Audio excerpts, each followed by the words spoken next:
As Louis mentioned, it's an absolute honor for me to speak to the Rika Hecker Garden Club. So let's give it another round of applause. Like Louis mentioned, I'm with Malanseuns for 35 years. I studied horticulture, then I went on and studied marketing, and plants is my passion. That's why I'm here. I went on retirement, semi-retirement semi-retirement, also resigned at the end of 2019, but got roped back into the business. You can never leave plants once your fingers are in the soil. It grows on you. It grows on you, right. So at any time, stop me, ask questions. This is an interactive talk. There will be chance for questions afterwards, but at any time, if you want to have more information, stop me. Malanseuns. This year we are 111 years old, or young, for that matter. It's in the same family still. At the moment, the fourth generation is running the business. The owner, it's the third generation. But the fifth generation is already running around. So there will be, for sure, continuity and going on into the future for Malanseuns. You can see there, Dani Malan was the first generation, second generation Jimmy Malan, the current owner, Mr. Jacques Malan, the third generation, and here at the bottom is the fourth generation, and there is the fifth generation already. Now you all know the saying, the first generation builds a business but makes no money. Second generation makes the money, third generation normally breaks down the business. But I can promise you that was not the case with Malanseuns. They only grow from strength to strength. So today I'd like to talk to you about something that's close to my heart. Small spaces with intense color. At some stage in our lives, we all were sitting with the empty nest syndrome. I lived on a farm for 20 years. So my garden was about 2,000 square meters of just garden. All of a sudden I had to move out into a smaller house. And my initial first thought was, what's going to happen to my plants, my beloved plants? There is methods and ways. So I'll show you today what we can do in smaller spaces. I'm going to show you new and exciting plants and what we can do. As you can see there, obviously smaller spaces, we don't have those huge beds anymore. So everything is, or half of your plants are going into pots. And it's possible. I'll show you how. So transforming an empty space into a space like that is possible. You don't have to have acres and acres of land to do it. All right. And why do we need a quiet little corner in the garden? To have a cup of coffee, just to relax, get away from all the tension of the day. Get away from the whiteboard.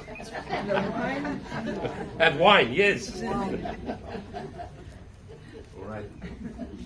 As you can see, you don't have to have a big space. It can be small, you can brighten up with different colors, mixed plantings.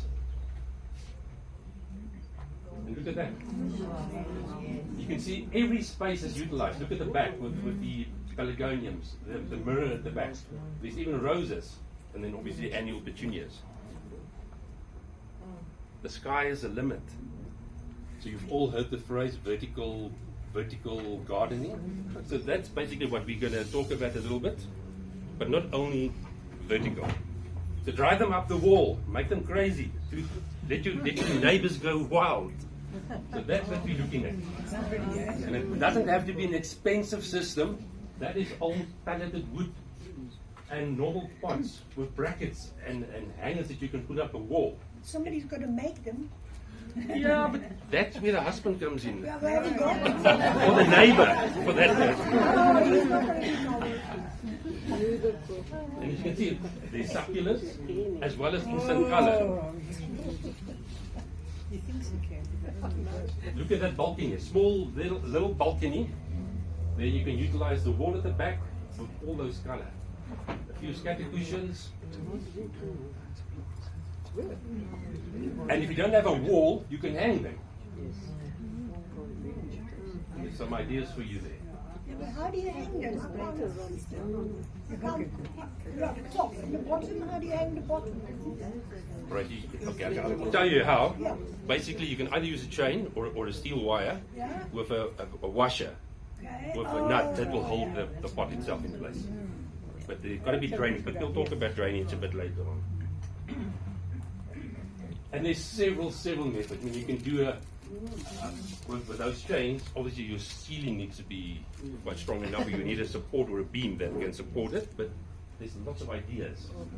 You can even do air plants. You don't have to do only living plants, but your air plants, you can hang it like that as well.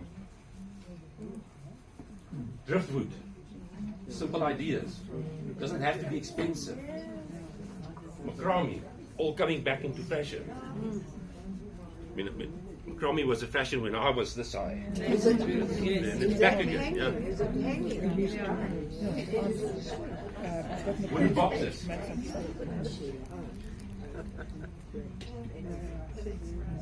An old frame, repurposed. And look how lovely it is. Can't even put a nail in the wall. Creepers or climbers, look at that. So you use twine or steel wire. You can use fishing that. You can do your triangles, and that's ivy. And not a lot of nurseries not allowed to stock it anymore. We're not allowed to grow it because it's on the invader list. But things like your clematis all coming into flower now. This for October. There's several colors from the blues and the purples coming into flower now, and they can take the cold, especially here in Boksburg area. Look at that color.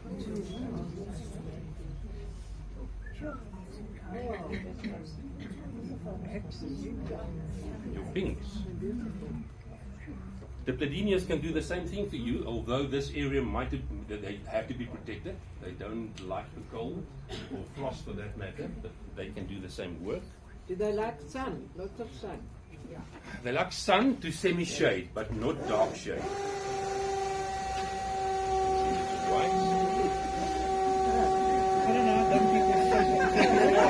Seriously. Perfect timing. I mean, stupid. Can't see all of us. No. Sorry.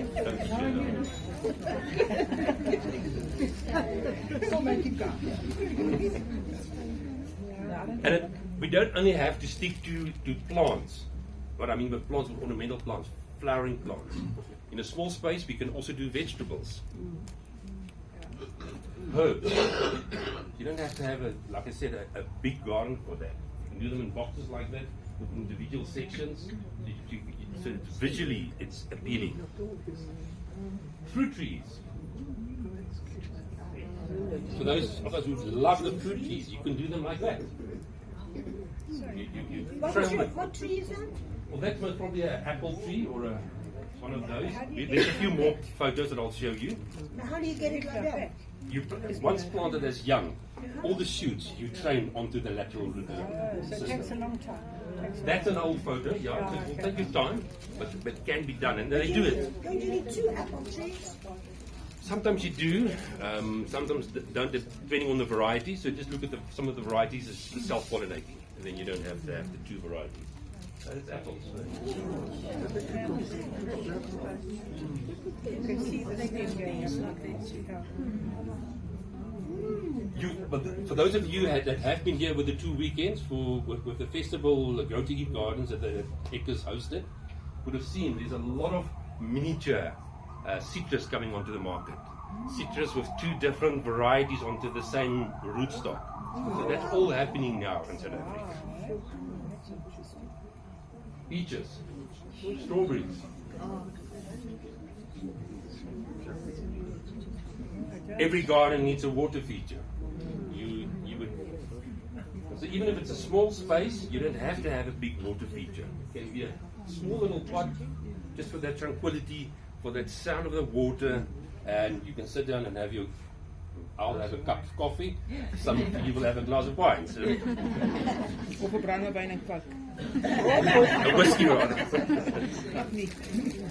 Some more examples of smaller water features that will work in smaller spaces. Like that, nothing complicated. You like it, the Chinese style, or repurposed old watering cans. So this is the heart of a smaller garden, is pots. We don't have the soil or the beds anymore. So we're going for pots or any container that we can do plantings in. And there's so many on the market these days that you can pick and choose. Great, you can stack them, make a visual, interesting display. More wooden structures.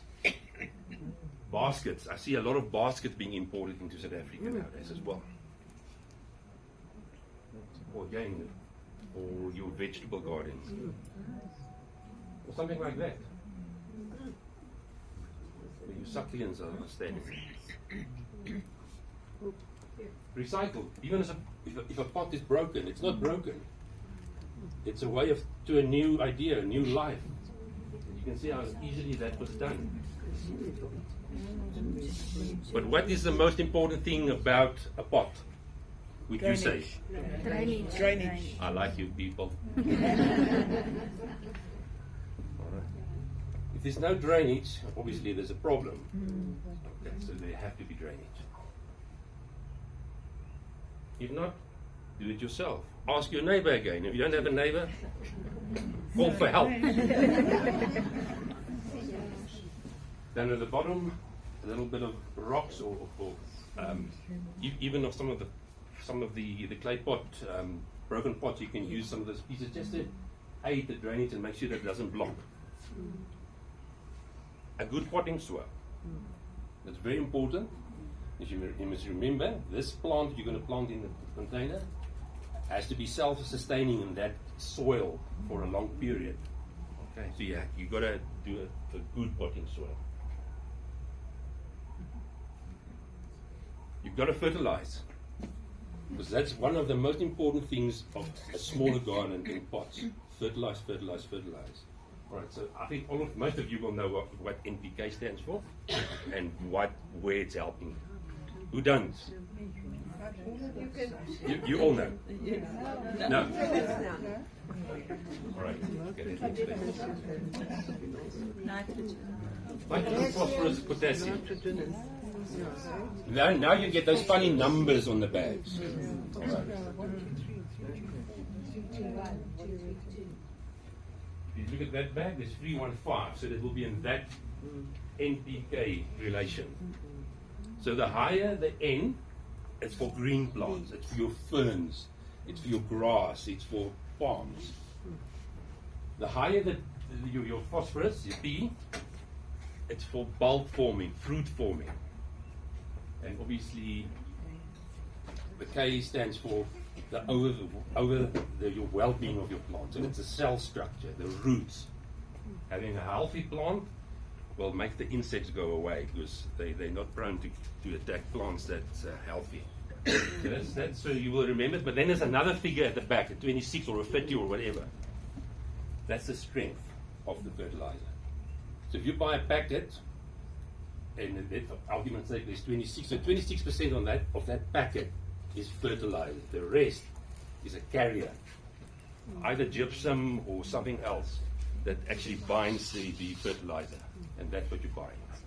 And how often would you do that to your pot? It depends on the fertilizer. I'll talk about, because granular fertilizer, chemical fertilizers are very prone to burning. So there you have to follow the manufacturer's recommendations very strictly. If you go to organic, then that's the sky's the limit. There, normally you don't have any burn. And there's a lovely product, I'll show it now to you, by the name of Talborn. I just love that product. Because it's made of sugar beet and potato. That's where they get their fertilizer from. So again, greens a plant, produce healthy roots and blooms, promotes the well-being. So that's NPK, what it stands for. Don't panic, go organic. Now, if you've got dogs in your garden and you use those pelleted, they love it. They eat it. Right? No harm to them, it works at all. You can also get a liquid form of that. That is normally the micro elements that your plant will need. So that will be the iron, the copper, that sometimes your plant will need in your containers. But that's the product that is most probably one of the best products, and that we use it at Malanseuns on our plants. And you can see the results standing in the nurseries, flowers all over. And this will not burn your plant. The liquid you can spray every 14 days, either as a foliar drench or a root drench. You can do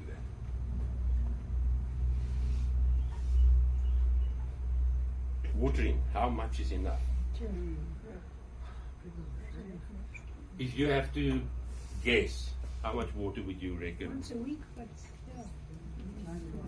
Finger dip test. Once every 2 days. It's going to depend obviously on weather. It's going to depend on what plant it is. Right. So we, as a rule of thumb, we would normally say moist but not wet. So as long as the soil is moist, depending on the plant, you get certain plants like Phalaenopsis, those lovely orchid-looking plants. It's actually an air plant. So people keep on watering and watering and overwatering. And then they don't understand why the leaves are going yellow, because they don't like water. That's what we're aiming for. Recently I was in America, and so was Chanel and Louis, and that is the craze all over the world. South Africa is lagging behind with mixed plantings. Why? I don't know. Because look how visually stunning that is. That's an hibiscus at the back, some coleus, petunias, and obviously this very nice hanging plant, Dichondra silver falls. Sorry, don't they get suffocated? Their roots? They can, but here is clipping, very important, and also the visual aspect that you're getting there. So I'll keep it clipped. The pot that you can see there is quite big, but you'll have to maintain it. Or you can put pots within the pot. You can do that. That's just going to hamper a little bit again with your watering, sometimes with your fertilizer. So I'd rather plant it in the pot and just maintain and clip it. Because looking at the plant selection, the hanging plant in front, the bigger plant at the back. So all the different basically sizes are there. Yeah. But that's quite a wide pot. It's quite a wide pot, and that's what I would suggest people would use. Not a small, but if you use a small pot, stick to a single planting, a single species in there. As you can see there's some single species, so group the pots together. Nothing wrong with it. Again, one focal plant in the middle with some hanging or calybergua petunias around the side.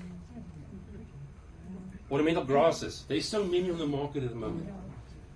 This one, feather falls. It creates that weeping hanging effect.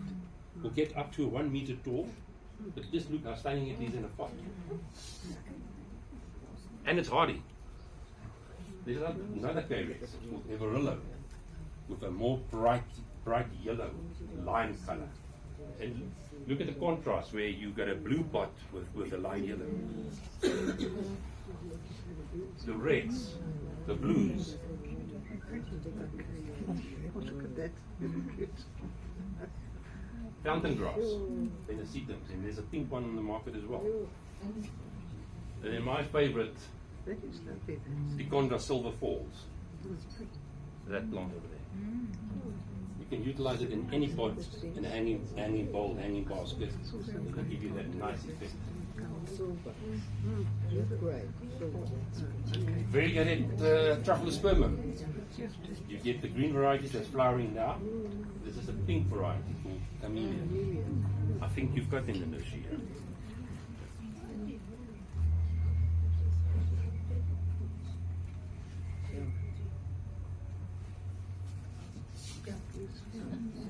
Pink goosefoots, Syngoniums.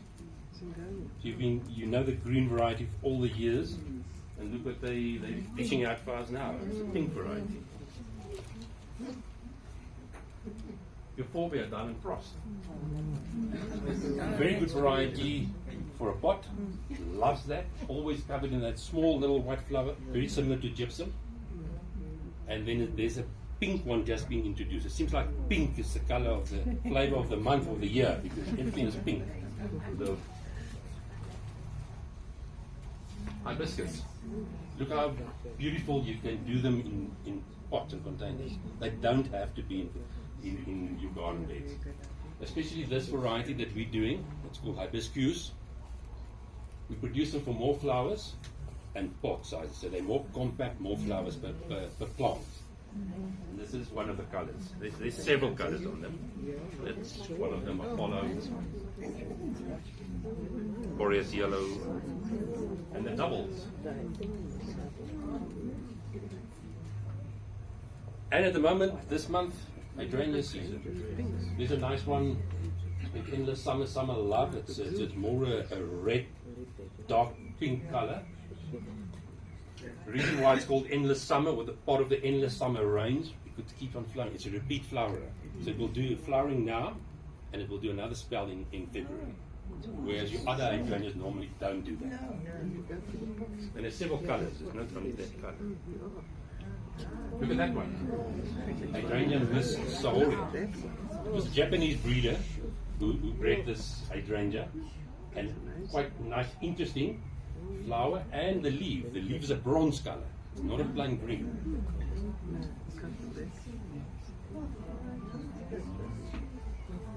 Hydrangea Runaway Bride. Small little flowers with masses of flowers. And now we get to agapanthus. This month as well, agapanthus month. So you all know you get the whites and the blues, and then Mr. De Wet started crossing them, whereby now you have the white and the blues on the same petals. Right.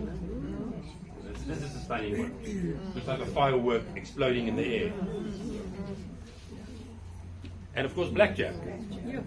Now, blackjack was entered into the Chelsea Flower Show, and Mr. De Wet did so without telling the growers. So we were never prepared for that storm that came afterwards. So that plant won at Chelsea as being the best at show. And all of a sudden, all the nurseries started phoning that Monday. Can we get some? Can we get some? And we only had about 5,000 plants. So we had to supply the whole country with 5,000 plants. So phone the lab, we would does the tissue culture for us, we place an order, they delivered. Obviously you can't tell the plant from very small, only once it started flowering, wrong plants delivered. So for that reason, blackjack is so scarce on the market. Ourselves and Mr. De Wet got the wrong plants. I know for a fact there's some plants here in the nursery. I hope you bought your raffle tickets. There's one there. If you look at this dark color, it is unique. There's nothing as dark at the moment on the agapanthus. Nothing. He did enter another one, also before we get to that. There's another one entered, Midnight Sky. It's a very dark blue. According to Mr. De Wet, that one should have won. Remains to be seen. But there's a new kick on the block.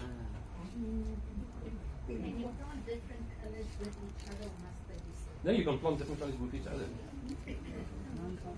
Also, what's interesting about all these agapanthuses, they've been bred to not only flower in October. So some of these varieties will flower for 7 months, 11 months, different depending on the variety. So if you do visit the aloe farm, obviously the talk will be more about these agapanthus and aloes, and there he will tell you about them. That's why he's breeding them. Does it need full sun? Aloes prefer full, agapanthus prefer full sun to semi-shade. Oh, okay. They can grow in full shade, but you won't have your nice flowers. No, okay. So you'll sacrifice the flowers for dark shade. Right. And do these get sort of a bit bossy in the garden? Because I've got old school agapanthus that like are the mafia of the garden. They take over, and they like really do. I'm continuously having to No. thin out. No, these are, you will see what they're more compact. They're bred for the compactness. Okay. So again, there's smaller ones in the medium and tall varieties. But you can see, just looking at that plant, the amount of flowers and how compact it is. Yeah. I mean, the old, I know varieties that flower this tall. Yeah. All right, then the new kid on the block, man caves. So it's not a man cave. I don't know why there's a man. All right, so what is a man cave? Hello. Who knows? Hello. It's a fig plant. It's a succulent. It's a cross between a Manfreda and a agave. So now it's called a mangay. So it's a Manfreda and an agave cross. Agave, very sturdy, thorny, upright. Manfredas, soft. So they combine the two. So don't make a mistake. It will still got a nasty Is skin. that going to pot? It prefers pots.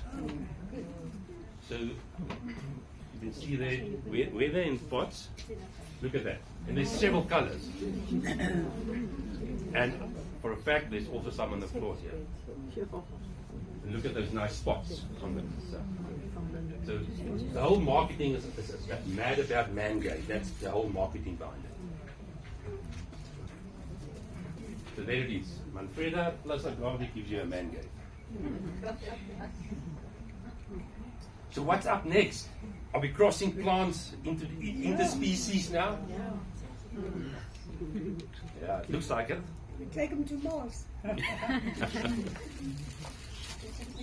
There's an agapanthus midnight sky. Is that mango flower? It eventually will flower. What will it produce? Well, normally a white flower, but then it will make puffs. So the main plant will die down because it's still an agave. So the main plant will die down, but then you will have all those lovely pups on the stalk and also suckling around the plant. This midnight sky, a very rich dark blue flower.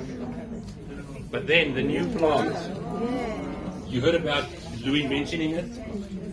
So that's a new launch for February next year. It's the first pink agapanthus in the world. Will we have it? Heckers will have it, yes. They're placing their order next week at the Malanseuns trade show. So you can see it's a blush pink. I think it's going to be a very, very stable plant. Yes. I was looking through, we can buy online and there was a lady selling pink agapanthus. Yeah, that's all the fraudsters, because there was a pink agapanthus called Strawberry Ice. It's a white flowering agapanthus, and as the flower fades, it tends to turn pink. We also sold that one 10 years ago as a pink agapanthus. Okay, because I ordered, but she never arrived. I don't think she's going to arrive. I promise you, that's the only thing. And Hello Farm's got it on their webpage. Yeah, that's his plant. So we're one of the growers, but it's his breeding plant. So the national launch of it is February next year. All right. So it will be on his Facebook page. Yes, it will be on his ordering page, but the national launch is in February. And as you can see there, I think it's going to be a winner. And out of this plant, obviously the breeding will go on. So I can see another 5 years down the line there will be a pure pink color. But that is Mr. DeWet. An orange one would be nice. Or a yellow one, or a red one. That's Mr. DeWet. Buxus. We all know buxus. Absolute favorite for when you're planting it into pots like that. Doing topiaries, doing hedges. Look at that. Nothing fancy. Hedges is coming to fashion as well. Yeah. Look at that. Small little area that you can sit down, relax, and then have your buxus and other plants at the back there. Sun patience. You all know sun patience. Again, it was breeding that was done. We're impatient, don't like the sun. So this was a specific variety that people said, We would love to plant them actually in the sun. And breeding brought us those lovely plants. Strawberries. Hello. Why is plant so expensive? Okay, I'll explain the concept. Breeding of plants is not cheap. And obviously there's a royalty to be, most of the time there's a royalty to be paid over to the breeder. And for that reason, sometimes plants are quite expensive. If it's a normal impatient or a normal plant without the frills and then you can still get away with cheap. But I always say plants with all the breeding and all the benefits that's going into that, for you to enjoy, to pay that few bucks extra for years to come, you will enjoy that plant. This is the strawberry that you buy at Woolworths. Those lovely big red. It's a specific variety called Elan. Hecker's also got from them. I got them on the floor. And they're talking about those interbreeding. A white strawberry. But it tastes like pineapples. Right, so it's called pine berry. So this strawberry decided, I don't want to be a strawberry, I actually want to be a pineapple. Sounds like the human race at the moment. Either he, she, or a it. Identifies as. Another product for pots. The Volvulus blew my mind. Stunning plant, stunning colour.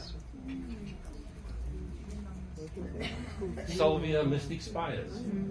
Stunning plant for a pot. Lovely intense blue flowers. And they're hardy, yeah. Look at that. Also the Mystic Spires with your mixed plantings. Look at that. And I know as you walked into the nursery, you saw these lovely calibrachoas. So it's another type of petunia, smaller flower. But look at all those colours. Unbelievable. Petunias, now with spots and stripes and any colour you like is available on the market. Look at that. And I know they've got, it's called maple. Look at that yellow one. And in hanging bowls, they're the best. They don't like a lot of water. Pelargoniums. Old-fashioned old-fashioned South African indigenous plant. We say took to Europe, hybridized, came back with a better plant. And then you see colours like that.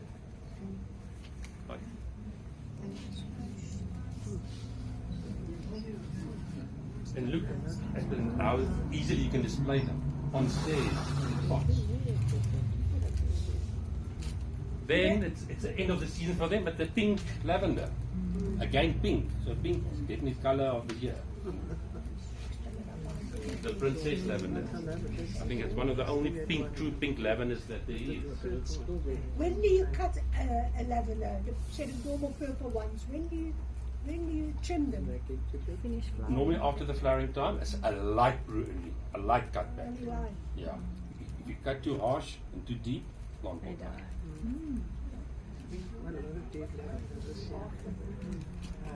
That is one of the best summer year-round flowering lavenders that you can get and buy. Dentata elegans. It was bred by the late Margaret Roberts. So it's one of her lavenders. We grow it. It's an absolute stunner in the garden.